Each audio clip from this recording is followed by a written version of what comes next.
The Great Battle on the Volga. Films made by 150 Army cameramen included in this picture. The cameramen who filmed Soviet troops in action were Bakar, Goldbrick, Ibragimov, Katzman, Malov, Arlyankin, Paselsky, Vikharev, Goldstein, Kazakov, Khrushchevsky, Mukhin, Ostrovsky, Sotin, and Shadronov. With acknowledgments to the State Film Archives. Scenario, Yuri Smirnitsky, directed by Maria Slavinskaya. Text by Alexei Surkov. Music arranged by Makarov. Military advisor, Lieutenant General Platonov. Central Documentary Film Studio.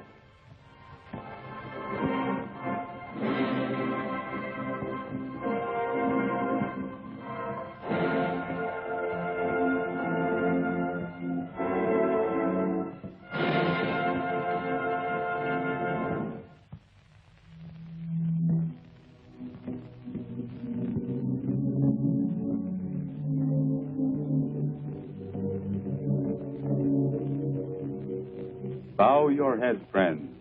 Bow down to this earth that was torn up by shells, mines, bombs. This earth that was once sown with deadly metal.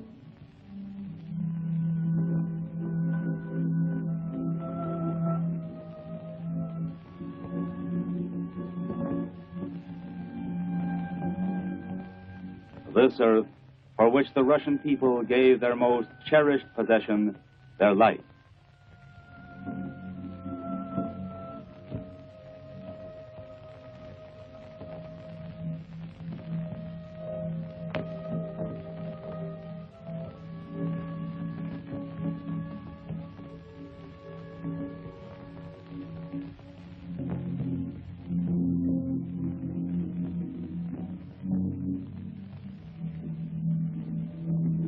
Mamayev Hill.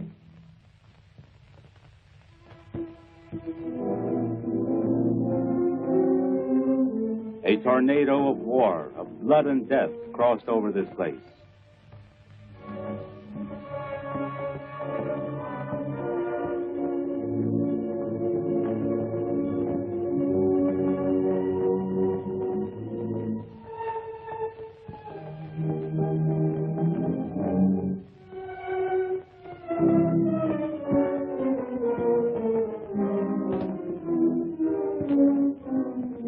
Bear your head, friend, when you step on this earth, which people all over the world now hold sacred.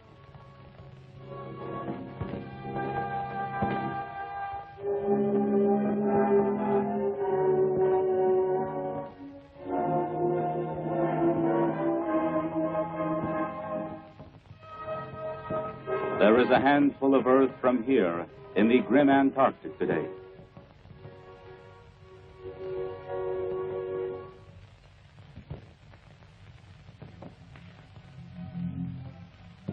History, the people's memory, recalls to us those unforgettable days.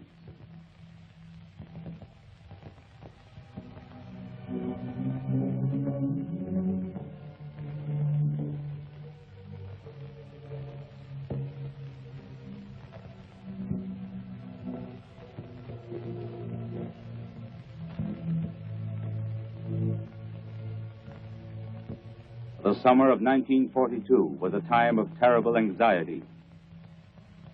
The firing line of the Soviet-German front extended hundreds of miles over Soviet soil from the Arctic Ocean down to the Black Sea.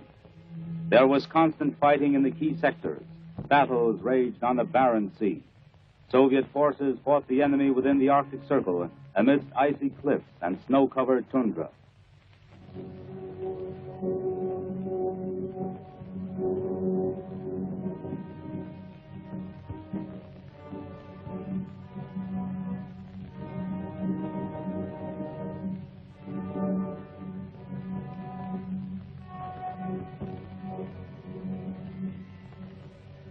Heroic Leningrad, caught on the iron ring of enemy blockade, repulsed every attack.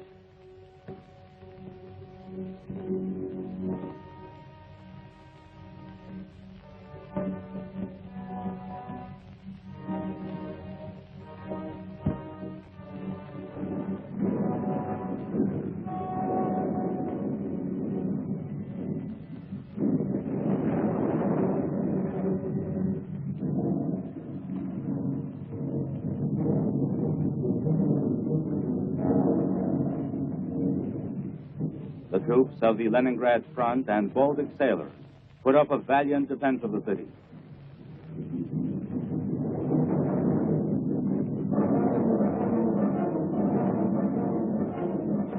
The front crossed through the ancient land of Novgorod. It was there, in the forests of Lake Ilmen, that the Soviet forces wore the enemy out in hard-fought battles.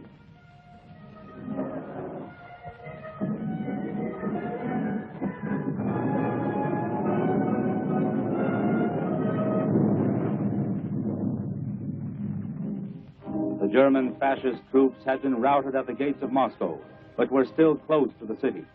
Moscow's streets and squares were alerted.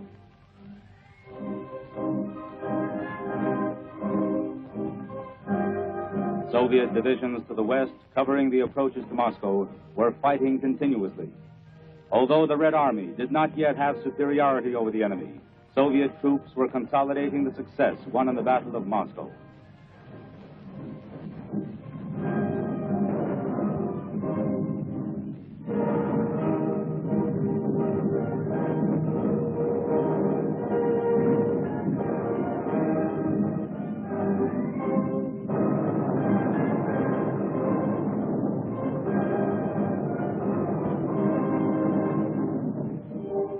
Minsk and all of Belorussia was still occupied by the Nazis.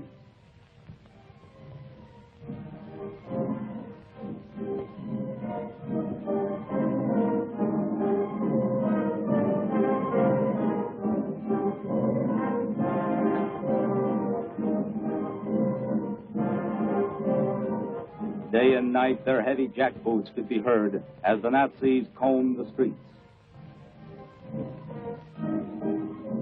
During the first year of the war, the enemy had captured a large part of the Soviet Ukraine. The wealth created by the Ukrainian people's hard work was plundered methodically and mercilessly. Trainloads of slave laborers, trainloads of food were sent to Germany.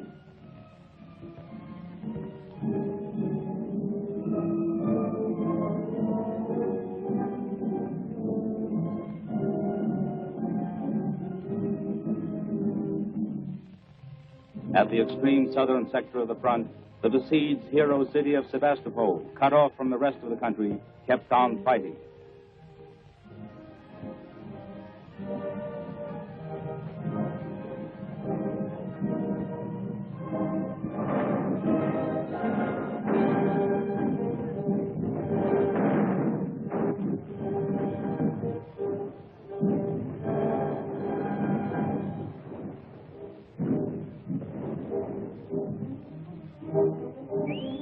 Among the city defenders were sailors of the Black Sea Fleet, known for their stalwartness and bravery in action. Months passed, but Sebastopol did not surrender.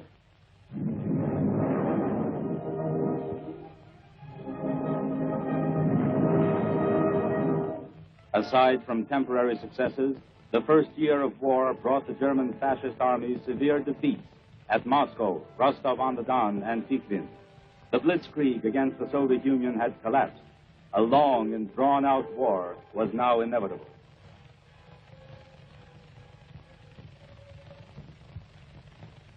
In the summer of 1942, the Hitler Command had concentrated shock groups east of Kharkov and Kursk and in the Donbass, with the aim of launching a major offensive, smashing the Soviet forces in the south and seizing the oil fields of the Caucasus and the rich farm regions of the Don, the Kuban, and the lower Volga. It was also the enemy's intention to cut off one of the key communication lines connecting the Soviet Union with her allies. Hitler's crack troops rushed into the offensive. The second front in Europe was still only a promise, so the German command was able to concentrate more than double the number of Soviet forces in the southwest sector. About 90 infantry, motorized, and tank divisions were thrown into the enemy offensive.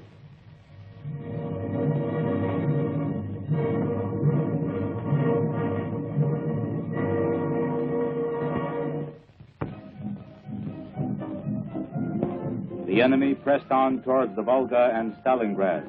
Their goal was to split the Eastern Front and cut the Caucasus off from the central part of the country. 1/5 of the German infantry and close to 1/3 of the tank divisions were in action here. Over 1 million Hitlerite soldiers.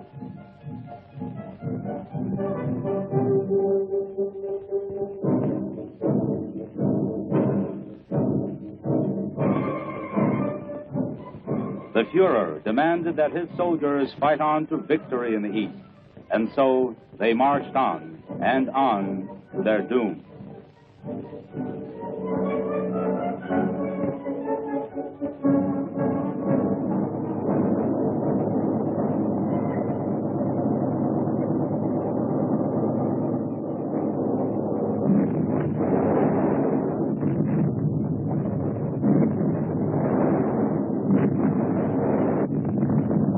Fierce clashes barred the enemy's way.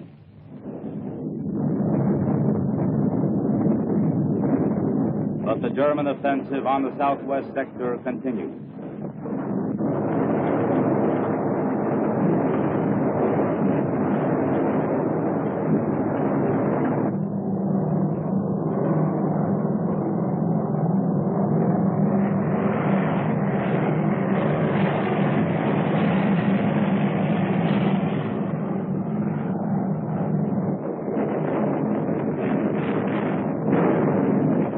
Fighting hard and stubbornly, the Soviet troops showed a fortitude that amazed the world, but the odds were too uneven.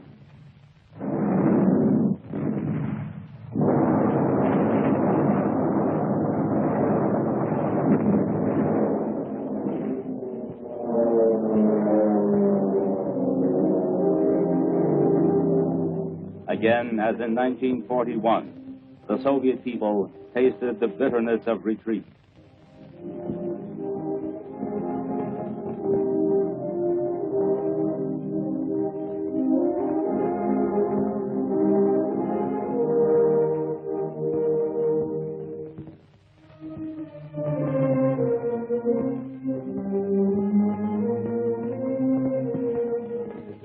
They withdrew to the east to save themselves from slavery and destruction.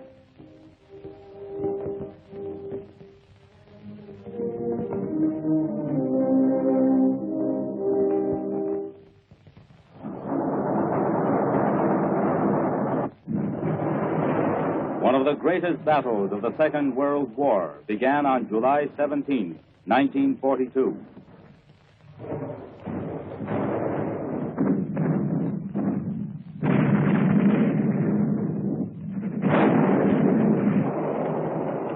In the second half of July, the enemy pressed the Soviet troops back to the lesser bend of the River Don. A major battle was fought there in the steppes. The Soviet forces fought valiantly, inflicting heavy losses on the enemy. The Nazis called the road to the Volga the Death Road.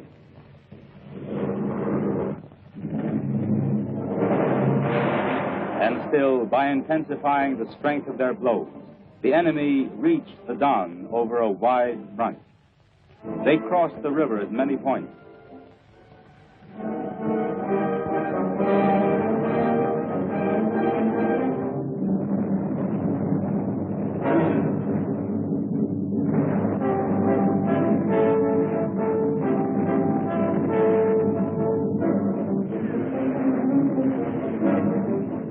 Division after division poured into the steppe country beyond the Don.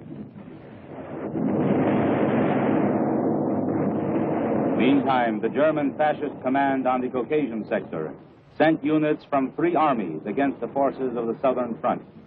The enemy was in a hurry to capture the grain of the Kuban, and even more important, the Caucasian oil fields. Bomb blasts and the thunder of Nazi tanks shook the Kuban and Don steppes for hundreds of miles around.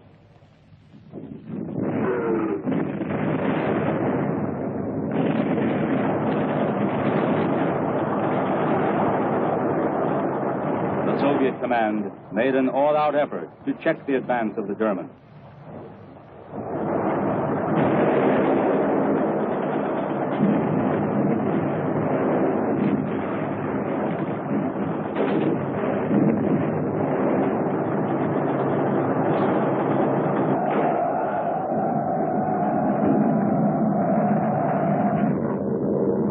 At that time, the enemy still had the advantage in the air. But Soviet airmen were fearless in battle. They gave their troops good support from the air.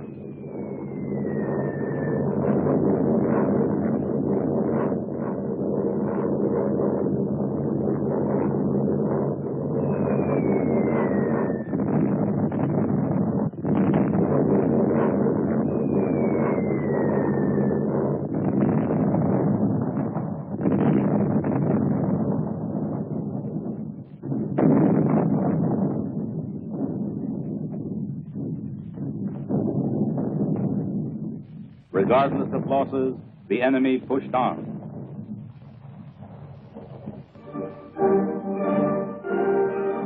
Stalingrad was in mortal danger. The local party committee called civilians and soldiers to the city's defense.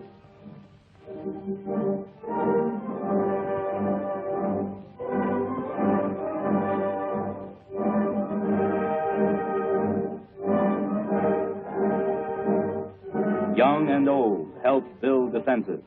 Day after day, more than 100,000 Stalingraders worked putting up fortifications on a front 400 kilometers long.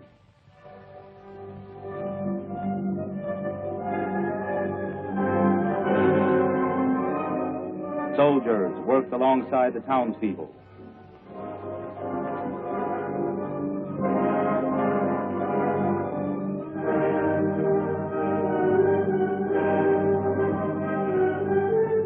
Stalingrad's factories were turned into fortresses. The open house shops of the Krasny Oktyabr works smelted steel for the front. Tanks now rumbled out of the gates of the Stalingrad tractor works. German shock troops headed for the city from two sides. The 4th Tank Army had been turned back from the Caucasian sector and was to attack from the south, but it met fierce resistance from the Soviet forces.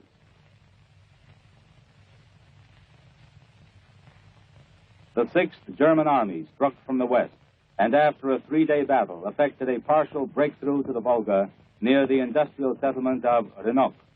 Fighting broke out at the immediate approaches to the city.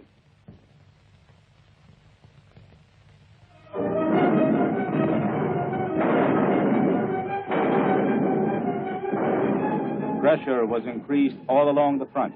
Nazi forces had come right up to the city. They cut off the railway connecting Stalingrad with Moscow.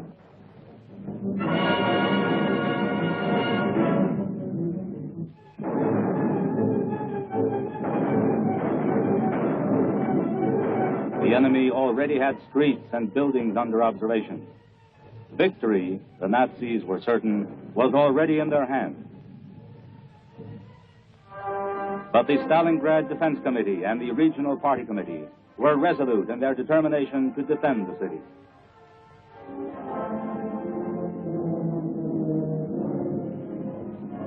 The main role in the defense was played by troops led by General Yeremenko, commander of the front, and military council member Khrushchev.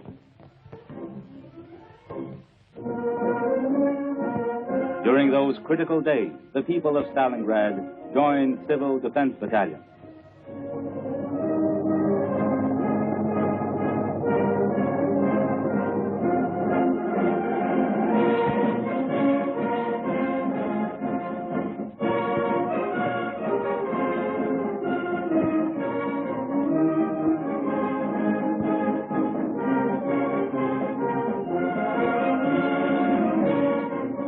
A supreme effort was made to withstand the enemy onslaught.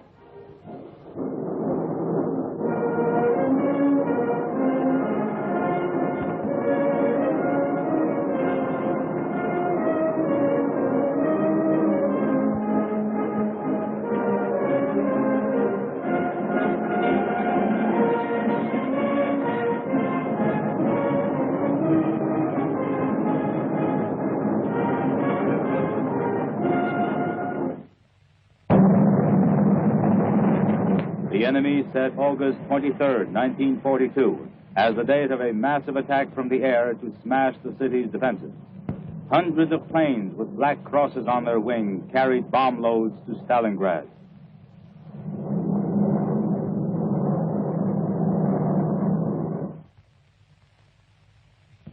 But the front-line city was not taken by surprise. Vigilant watch was kept over the skies above the Volga.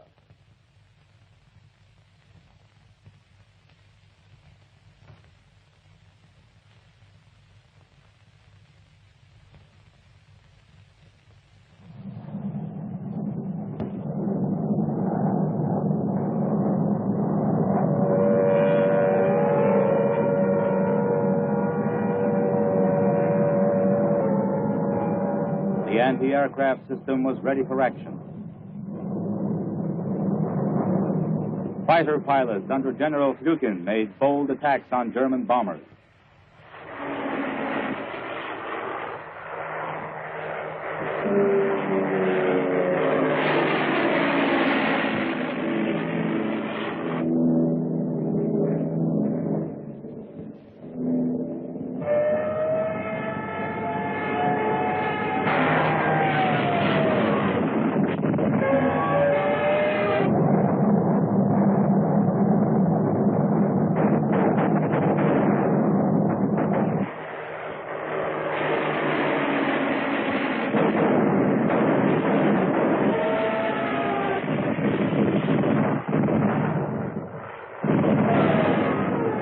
And many a fascist plane failed to carry out its mission.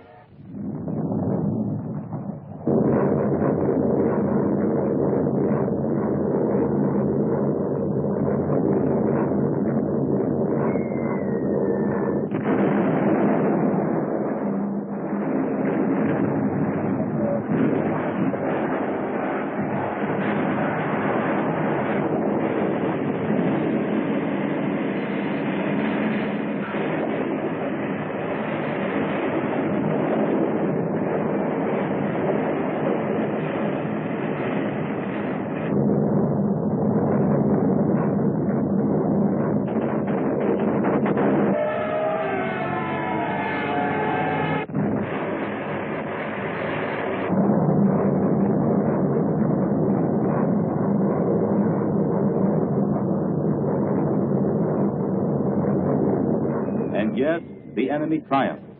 2,000 bomb hits in one day.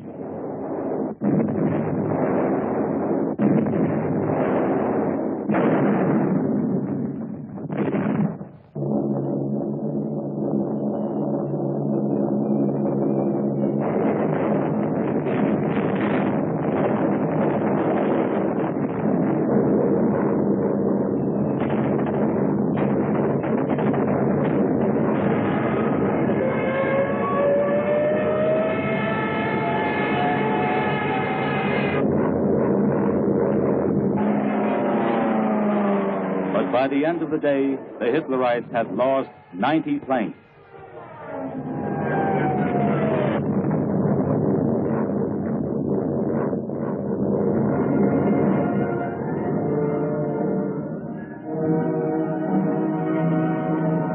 German flyers boasted they had turned the city into a fiery hell.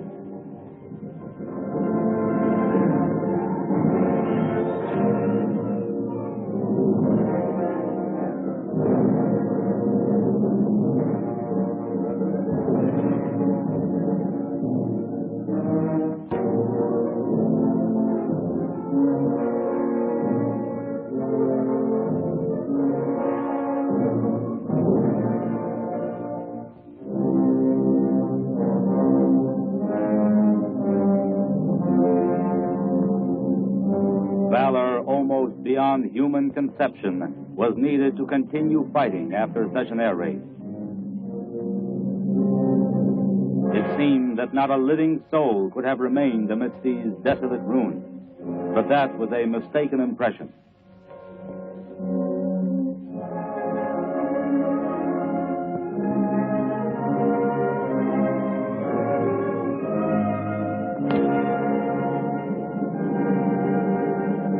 The survivors left their city, now reduced to ruins by fire and metal, and retreated beyond the Volga.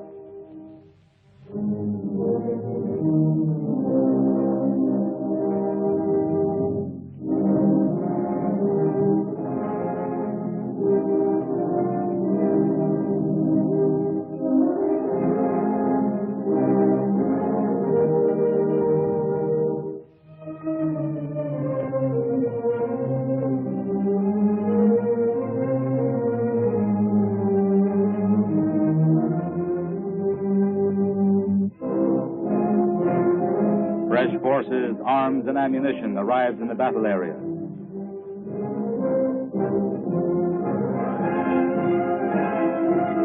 Red Army reinforcements approached the city along the Volga and on roads across the steppes. They had been sent to defend the Volga stronghold, and they took up positions on the front line.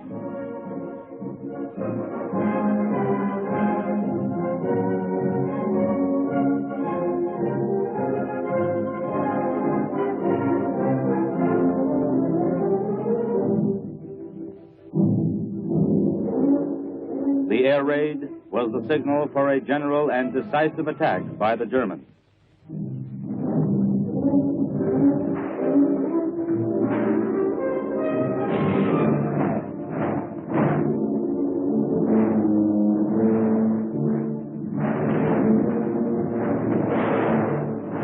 They were in the city and certain of victory.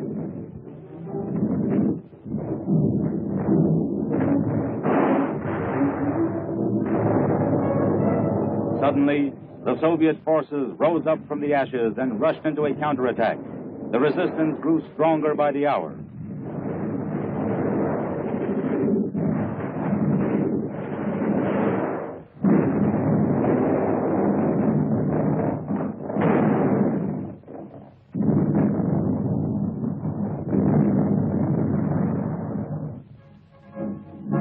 Hitler had congratulated his generals too soon. Too soon had they made lithograph stones boasting that the city on the Volga had fallen.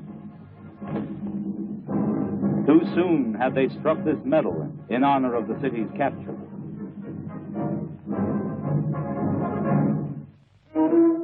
The attention of the world press was focused on the battle on the Volga.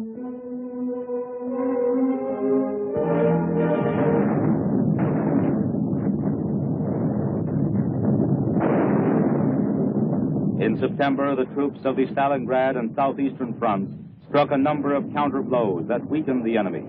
In the city itself, General Shumilov's 64th Army and General Chuikov's 62nd Army waged a heroic defense. To the north and south of Stalingrad, the armies led by Generals Kuznetsov, Kozlov, Malinovsky, Telbukhin, and Trufanov engaged in bitter fighting.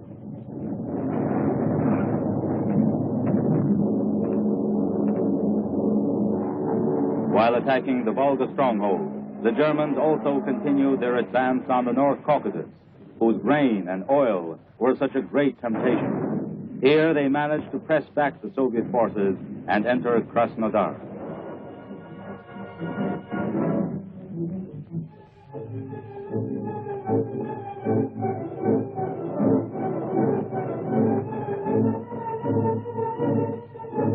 The oil district of Maikop was likewise occupied.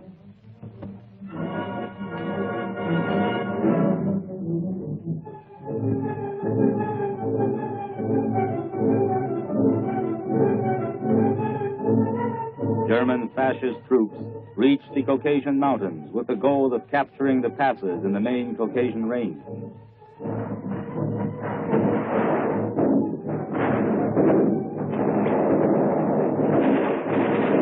Special service units were sent into action against the German mountain troops.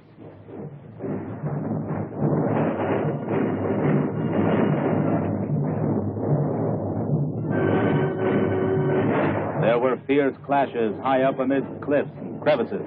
The enemy's way to the southern slopes of the mountains was barred.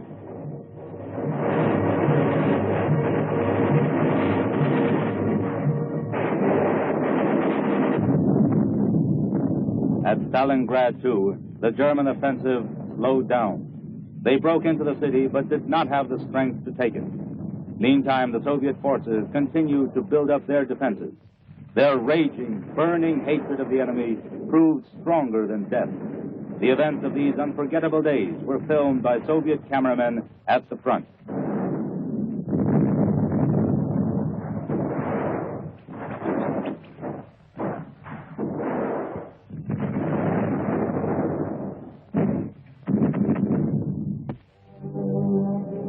The 62nd Army of the Stalingrad front, which had been squeezed right up to the Volga, fought under unbelievably hard conditions.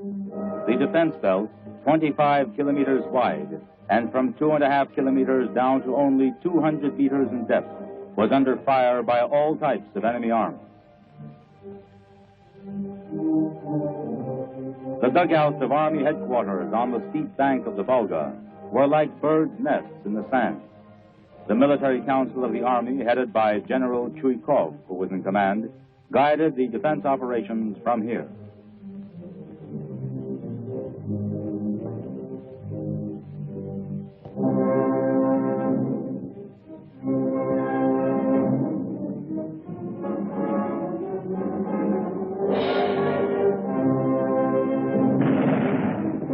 The men of the 13th Guards Rifles Division, commanded by General Radimtsev, were outstanding among the city's defenders for their courage and valor.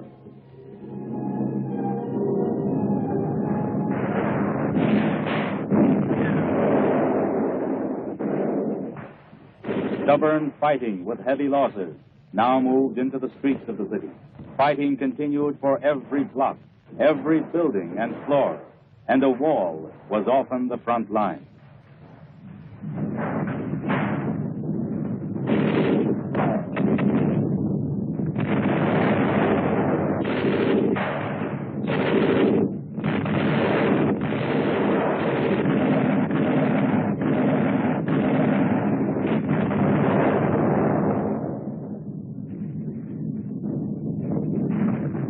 Sniper Anatoly Chekhov shot down many a German soldier and officer.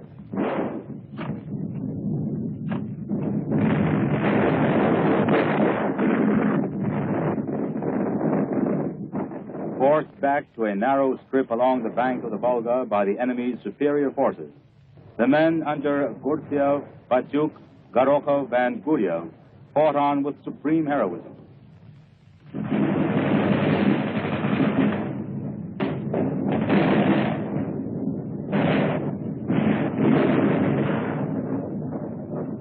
History has not left us the names and ranks of those who laid down their lives in the fighting on the Volga.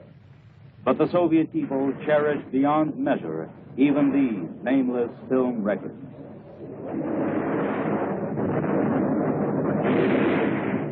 The wounded were taken across the Volga at a terrible risk.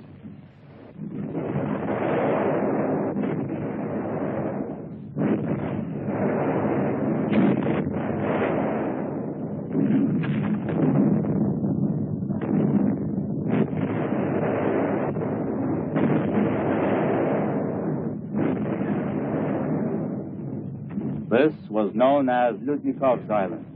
Completely surrounded, it was a pocket of resistance which for 70 days fought a defense to the death. The 138th Division under Colonel Ludnikov prevented the enemy from reaching the barricade works. This small piece of land on the riverbank has become a legend. It extended 400 meters along the front and was 300 meters in depth. From here, reports were sent to Army headquarters. These brief words meant so much. Exceptionally hard, fierce fighting. 14 enemy attacks repulsed by artillery fire, counterattacks, and hand-to-hand combat. The enemy has reached the Volga on both sides. They're firing straight through the division's formation. It was impossible to stand up to this, and yet they did it. Not a step back. The party's order came through, and that meant an order from the whole country and the Soviet people.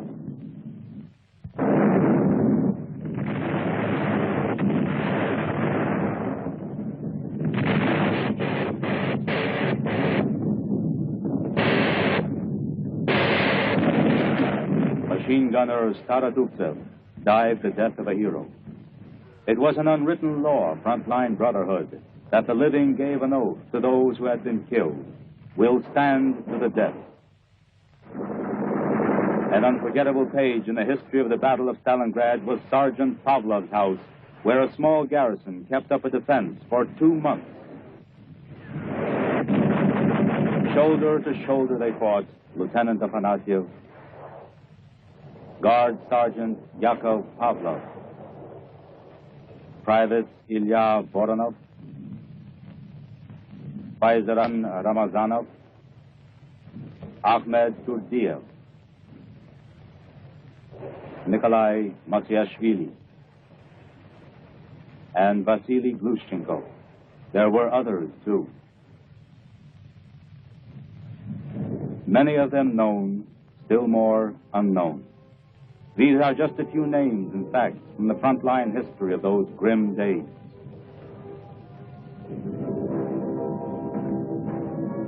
Vasily Zaitsev, hero of the Soviet Union, wiped out 300 fascists. A super sniper was brought especially from Berlin to get rid of him, but Zaitsev got him, too.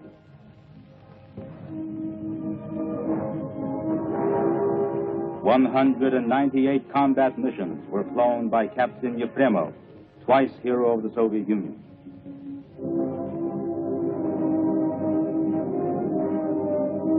Red Army men Alexei Bashchenko and Nikolai Serdyukov sealed up enemy firing positions with their own bodies. After pouring liquid fuel over himself, Private Mikhail Panikakha hurled himself at a German tank, a living torch, and set it ablaze. Ilya Kaplunov of the Soviet Navy destroyed 9 tanks in a single battle, the last after his own leg had been torn off. Matvey Putilov of the Signal Corps was mortally wounded, but clenched the ends of the wire between his teeth so that communications continued to function. Captain Ruben Ibarudi, hero of the Soviet Union, son of the splendid daughter of the Spanish people, Dolores Ibarudi, fell the death of the brave along the Volga. Eternal glory to the heroines of the Battle of the Volga, Olga Kovalyova, member of the Communist Party. She smelted steel during the war and then volunteered for the civilian guard. She was killed in the fighting for the Stalingrad tractor works. Another woman to meet a heroic death here was Gulia Karalova, stretcher bearer, whose name was entered forever as an honorary member of her unit. Natasha Kachuevskaya, also stretcher bearer. Defending badly wounded men, she waged a single-handed battle and with her last grenade blew herself up together with the attacking Germans. The Soviet people were unshakable in that terrible ordeal. They had faith in the triumph of the socialist system. I want to go into battle a communist. That was how applications for party membership often began, and there were many of them. The most stalwart of all joined the party.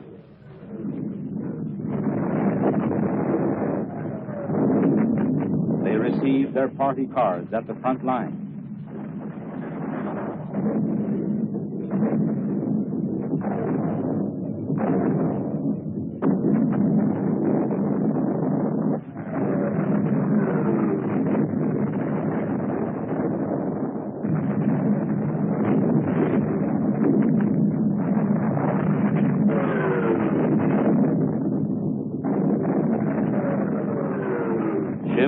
The Volga River Fleet and Red Navy landing troops fought with the city's defenders.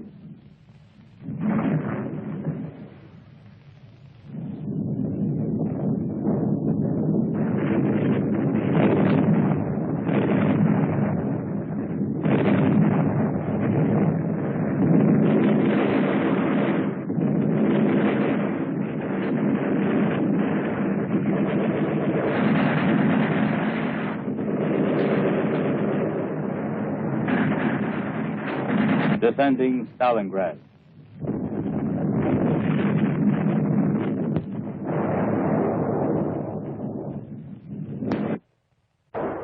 The enemy broke in factory districts, and every shop became the scene of fierce fighting. Here you see the Nazis in action. Look closely. This film was shot by their own cameramen. You see how uncertain and cowardly their movement had become. Death lurked behind every corner.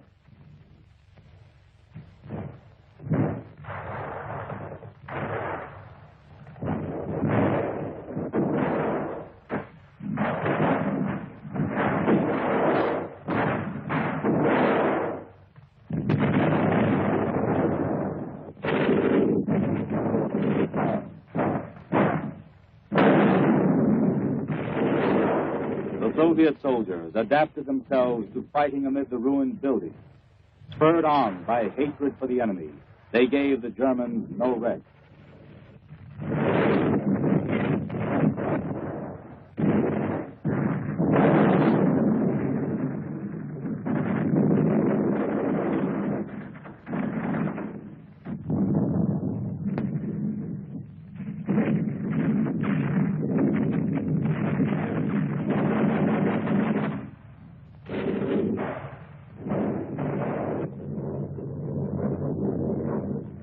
Badly entangled in street fighting, the Germans attempted to crush the Russian defenses from the air.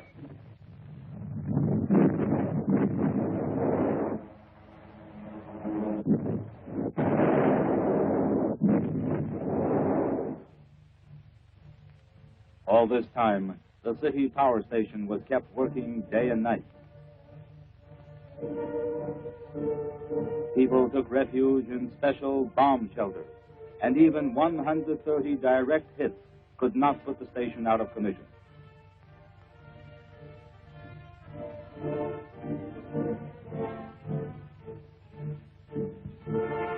In the southern part of the city, near the shipbuilding yards, the work of repairing damaged tanks went on day and night.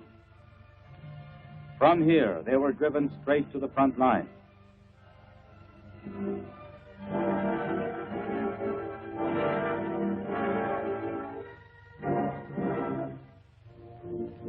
In this terrible battle, the defenders of the hero city were not alone.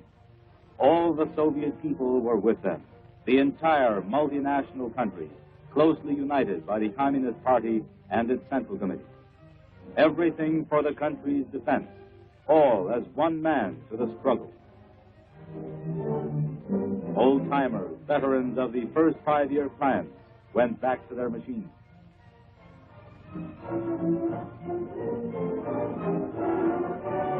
Young boys, little more than children, took the places of their fathers and older brothers who had joined the forces.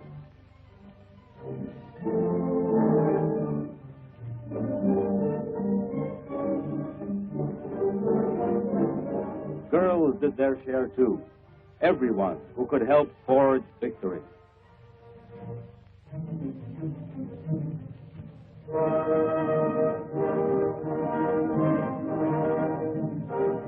Countless times, the men in the trenches or the enemy rear were grateful to these women.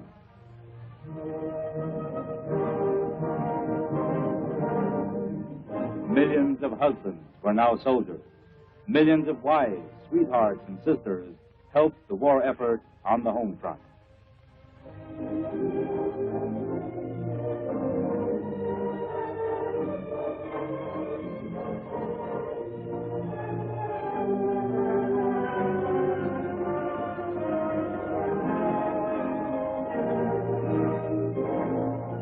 Men who had driven tractors and harvester combines were now driving tanks on the battlefield. It was the women who plowed, planted, and harvested. In the republics of Central Asia, women grew food for the front.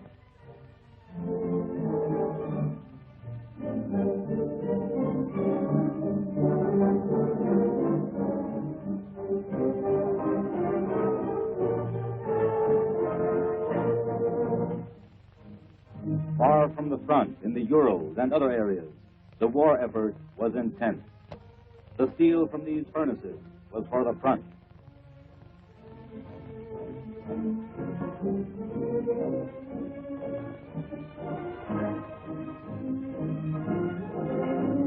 More tanks, more fighting machines of all kinds were urgently needed.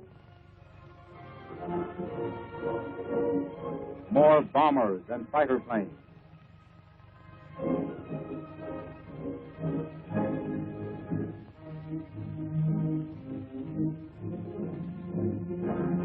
More guns of every type and caliber. From the country's arsenals, trainloads of arms and equipment were sent westward to the armed forces in a constant stream.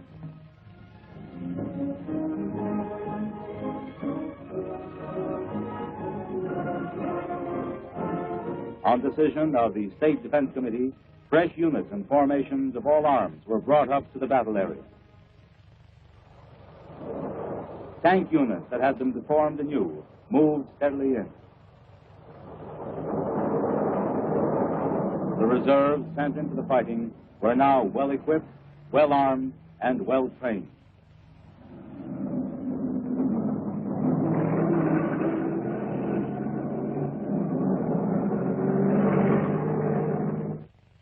By the beginning of November, the enemy forces had suffered heavy losses and were scattered along the front. The main enemy grouping of 22 divisions were at a disadvantage. The Soviet forces held firmly to their positions on the right bank of the Don, northwest of Stalingrad, and the exits from the Lake District south of the city, and then gripped both flanks of the enemy troops in a pincer movement.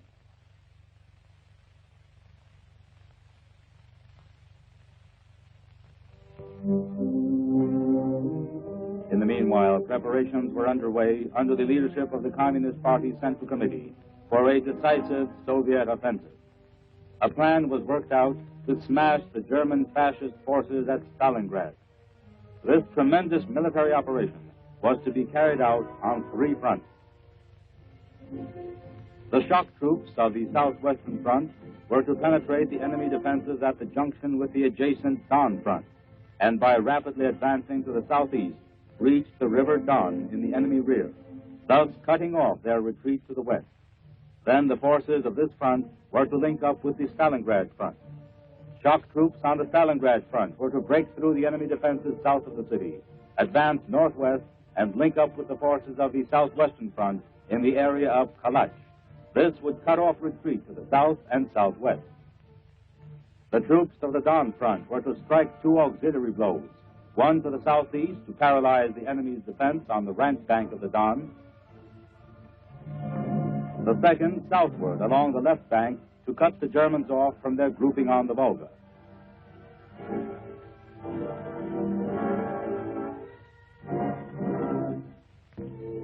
General Yeremenko, himself wounded, conferred military decorations on his soldiers and officers.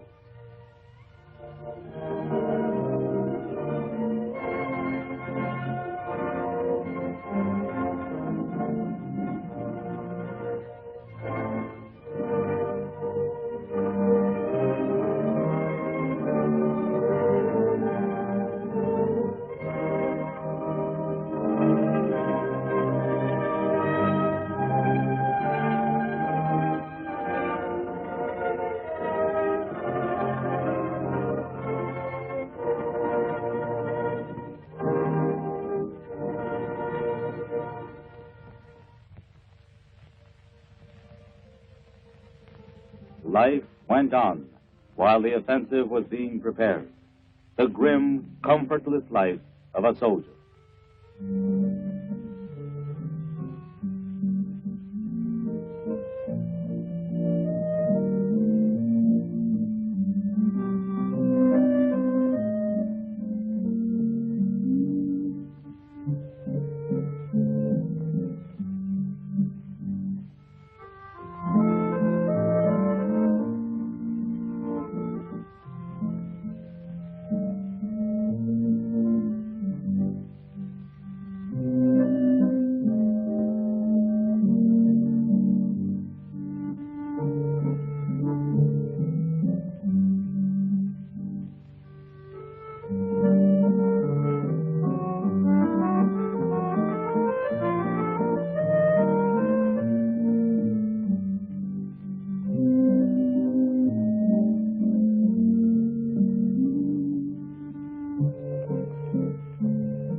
Unknown to the enemy, the Soviet command was concentrating reserves and equipment ready for action.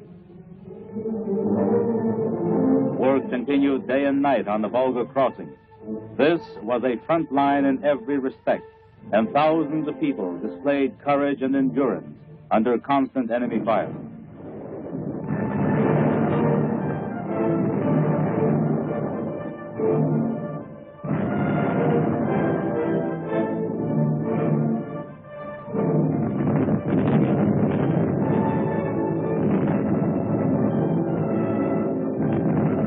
Machines and ammunition were sent across to the right bank on boats and ferries. Military commanders and old-time Volga navigators took their places side by side on the captain's bridge.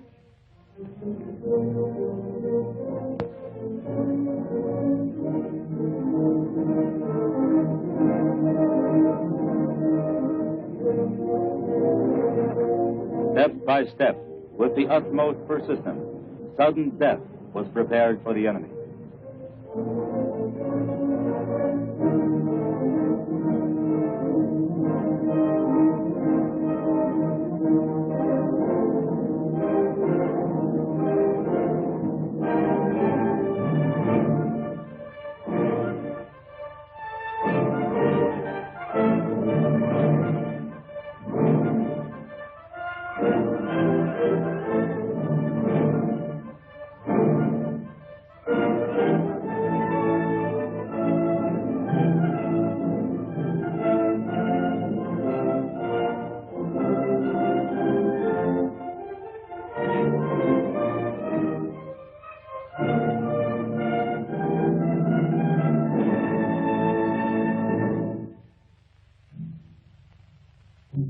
And the enemy was kept under constant observation.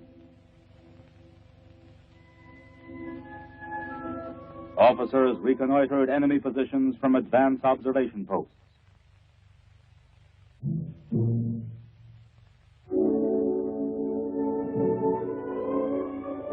Then, one day, the three fronts went into coordinated action. The Stalingrad front under the command of General Yeremenko, Military Council member Khrushchev. The Southwest Front, commanded by General Vatutin. The Don Front, under the command of General Rokossovsky.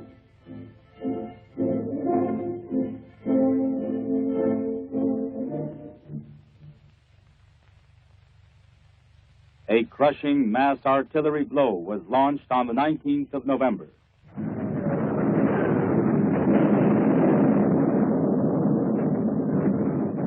The day the Soviet forces began their offensive was the beginning of the end for the fascist hordes that had marched to the Volga.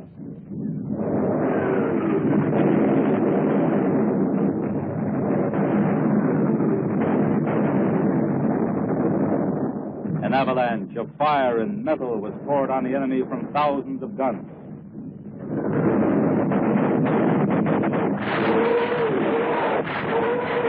Like fiery dragons, the rockets of the famous Katyusha mowed the enemy down.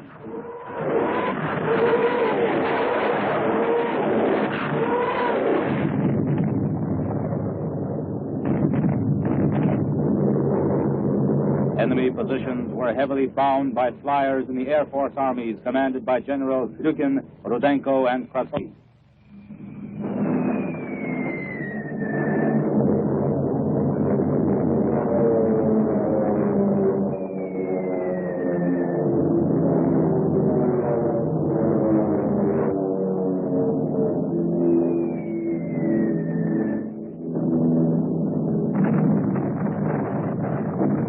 When the German forces had been stunned and deafened by the Soviet artillery and Air Force, the big attack began.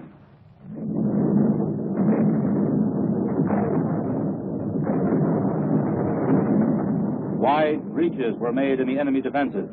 Through these, Soviet tanks pushed ahead with the purpose of linking up with the troops of adjacent fronts.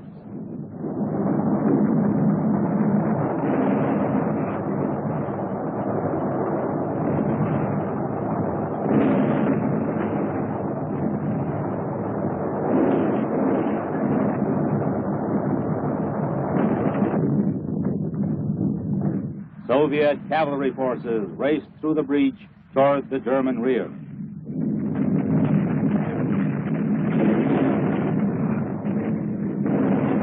After breaking through the enemy defenses, the troops of the Southwestern Front pushed ahead in a vigorous drive to the southeast, bound for the Don River crossing.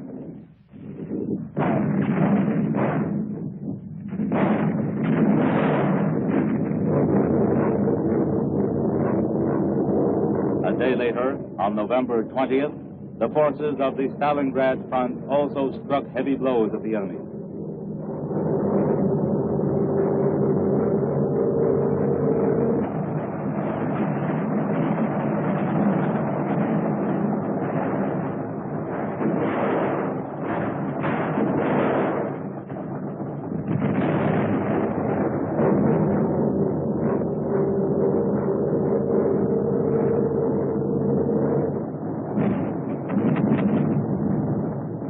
And on the fifth day of the victorious offensive, advanced units of the southwestern and Stalingrad fronts met in the snow-covered steppes near the village of Savetsky.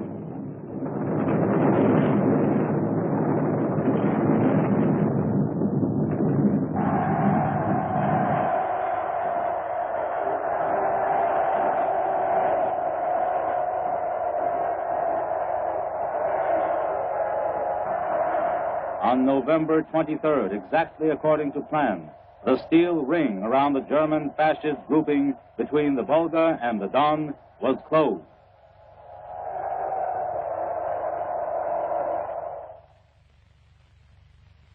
By December, the Nazi forces, surrounded on an area 30 by 40 kilometers, were separated from the remainder of their troops by 100 to 150 kilometers.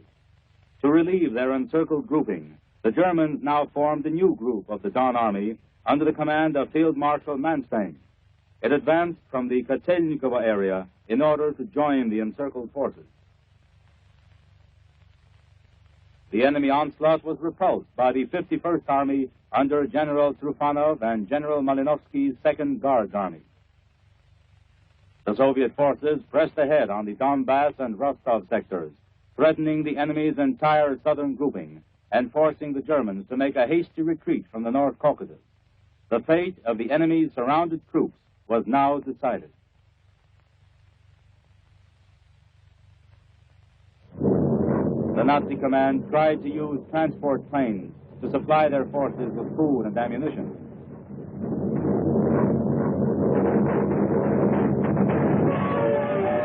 But it was useless. This scheme was frustrated by hurricane fire from the Soviet anti-aircraft guns and attacks by fighter planes.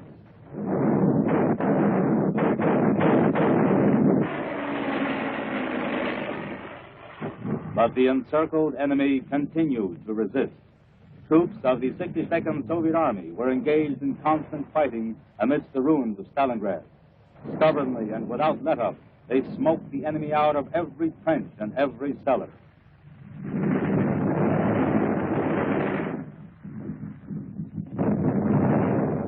The fighting initiative was now in the hands of the Russians. The end was drawing near.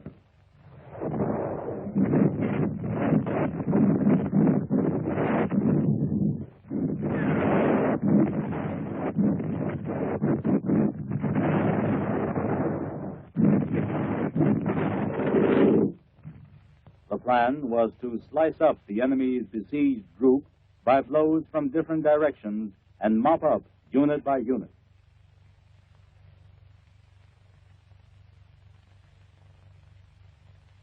The Soviet command, through the headquarters of Artillery Chiefs Marshal Voronov and General Rokossovsky, in a humane move, on January 8, 1943, sent envoys to the enemy troops with an ultimatum to surrender.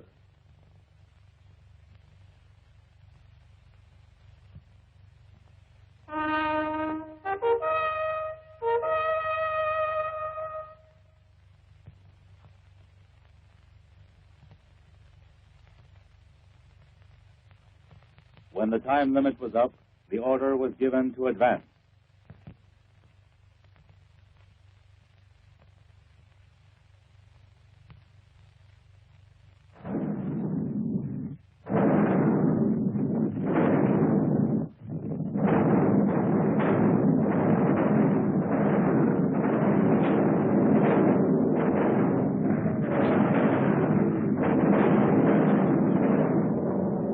Enemy positions were bombed steadily.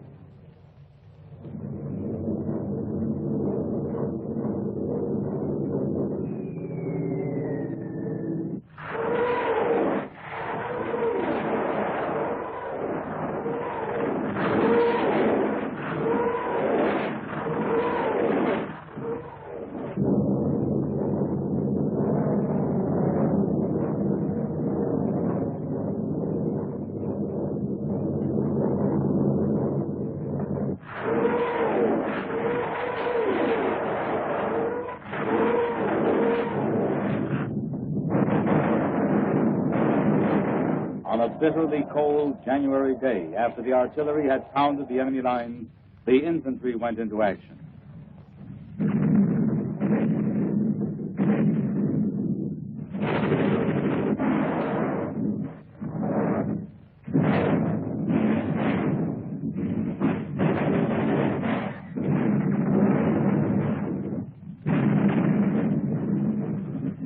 The trapped Nazi forces suffered enormous losses.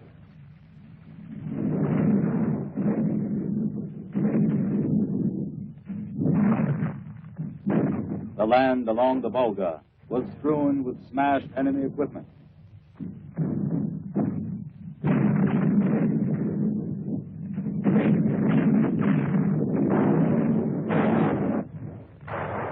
In this final battle, the men in all arms of the service showed true valor and heroism.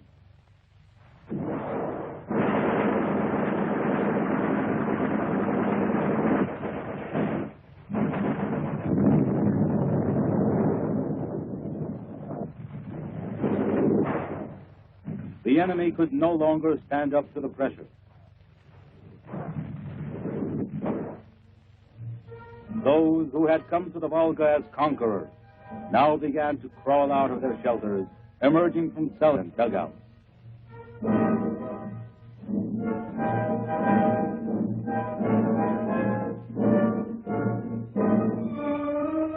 In the meanwhile, units of the Don Front, after smashing the enemy's last defenses, have linked up with the city's defenders.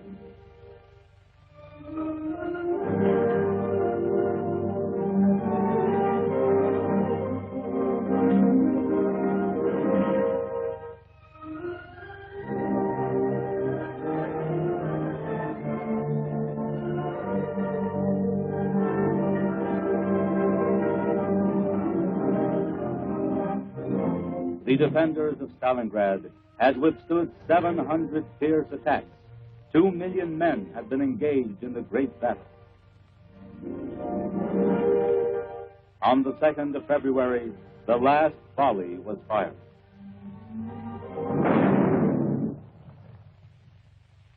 Quiet reigned in the city for the first time in 200 days.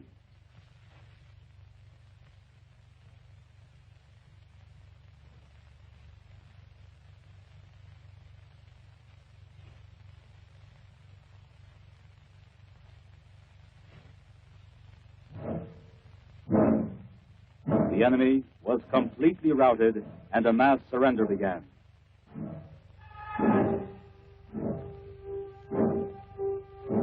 This was the way they stood when Hitler sent them to a criminal war. And this was how they now stood before the Soviet people.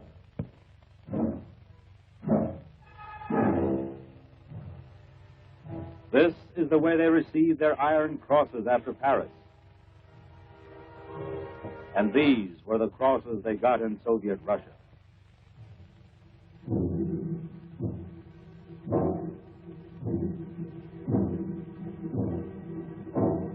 This was how Hitler's crack troops advanced to the east.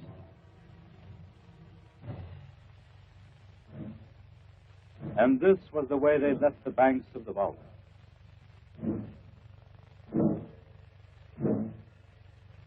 Soldiers gave themselves up.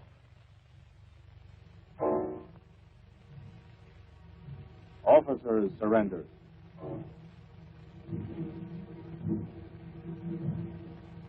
Hitler's arrogant generals, the executors of their Führer's insane plans, surrendered too. The commander of the Sixth Army, Field Marshal von Paulus, also surrendered.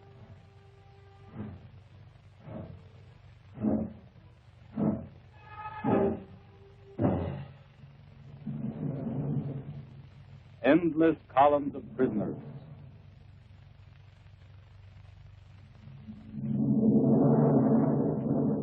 The Soviet forces smashed 5 fascist armies in the fighting between November 19th and February 2nd. Germany lost 33 divisions and 3 brigades completely. 16 divisions had lost more than half their men. 91,000 enemy soldiers and officers surrendered.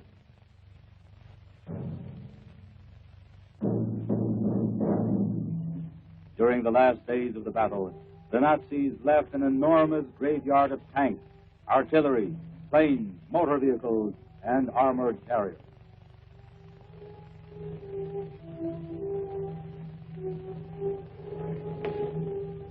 These fighting machines had covered the roads of vanquished Europe on the ground and in the air. Now, there were heaps of scrap metal lying at the feet of the victors.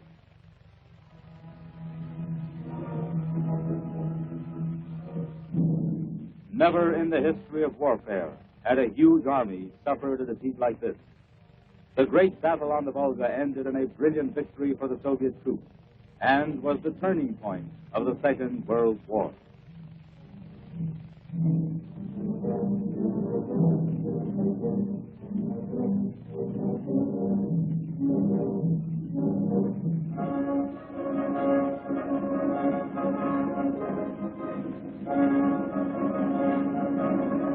The Soviet victory was celebrated joyously. Red Army soldiers, officers, and generals gathered on the city square surrounded by ruins.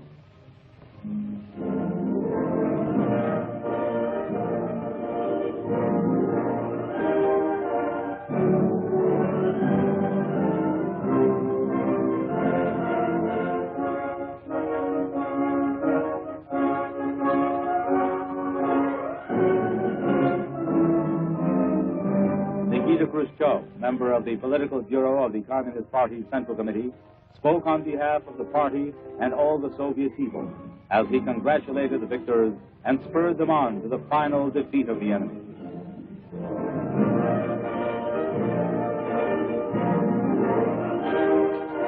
Now that the fascists had been defeated on the Volga, the Soviet forces advanced westward. The dawn of victory over fascism could be seen in the fires of this great battle.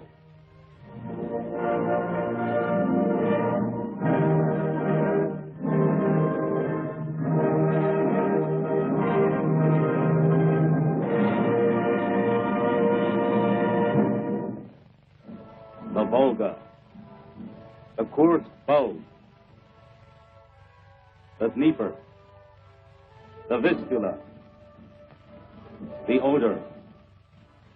The routed German armies kept on retreating until the inevitable happened. The Soviet army took Berlin.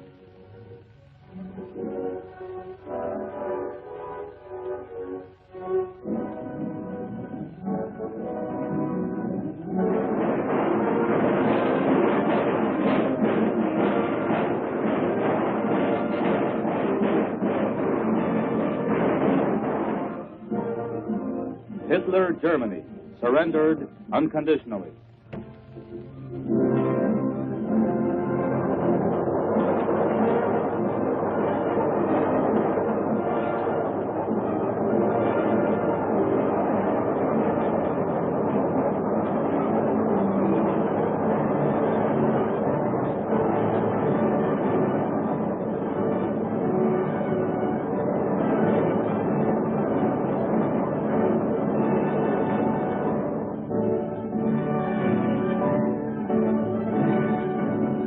Among the fighting men who stormed Berlin were tank crews that had smashed the Hitlerites on the Volga. These were soldiers who had covered the entire road from the banks of the Russian River to the Elbe.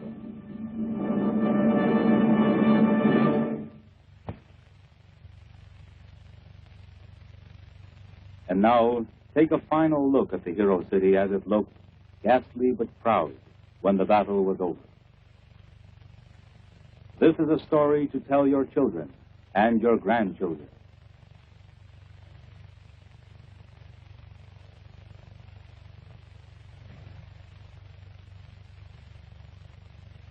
The Soviet people had to pay a heavy price for this decisive victory on the Volga. No better monument could have been conceived than present-day Volgograd.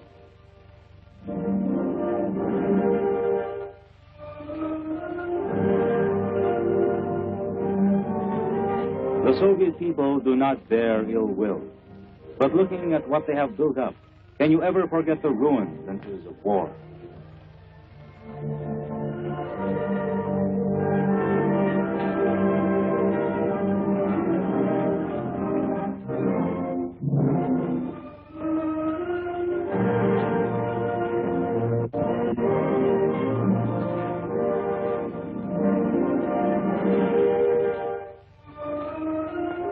The memory of the immortal exploit at Stalingrad will never be erased.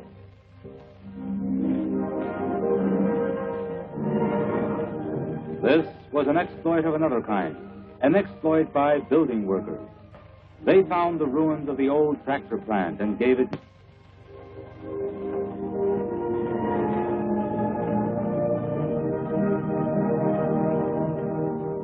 It was they who made an old dream come true and connected the Volga and the Don.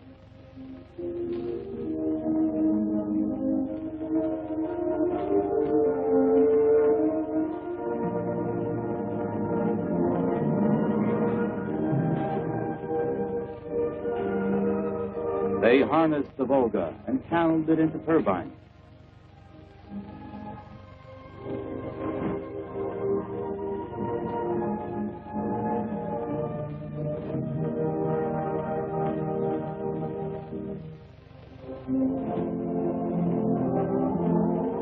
But we will never forget that this flourishing land on the Volga was once crimson with the blood of our fathers and brothers.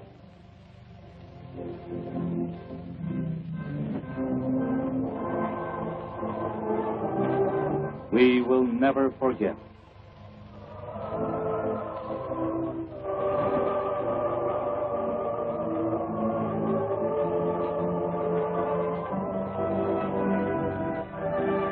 The city of builders and heroes received many tokens of admiration.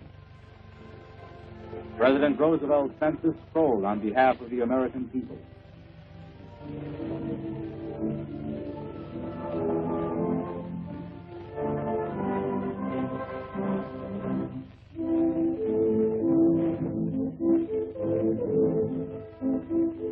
This symbol of victory was a gift from the King of England.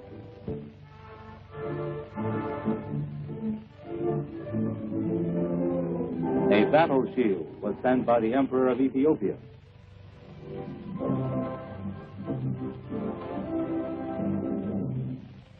The seal of Coventry was a fraternal gift from the British town, which also suffered the horrors of war.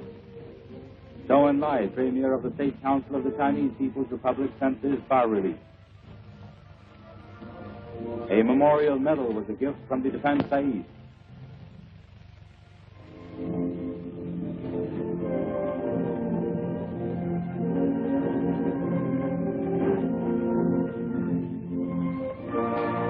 Visitors from all parts of the world bow their heads in memory of the heroes of this battle.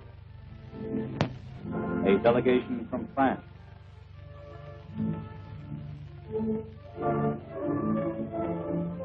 Envoys of People's Korea. State leaders of Indonesia.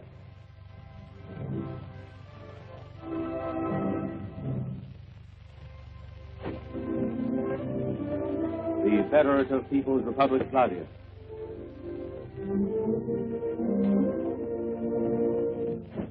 Representatives of the people of India.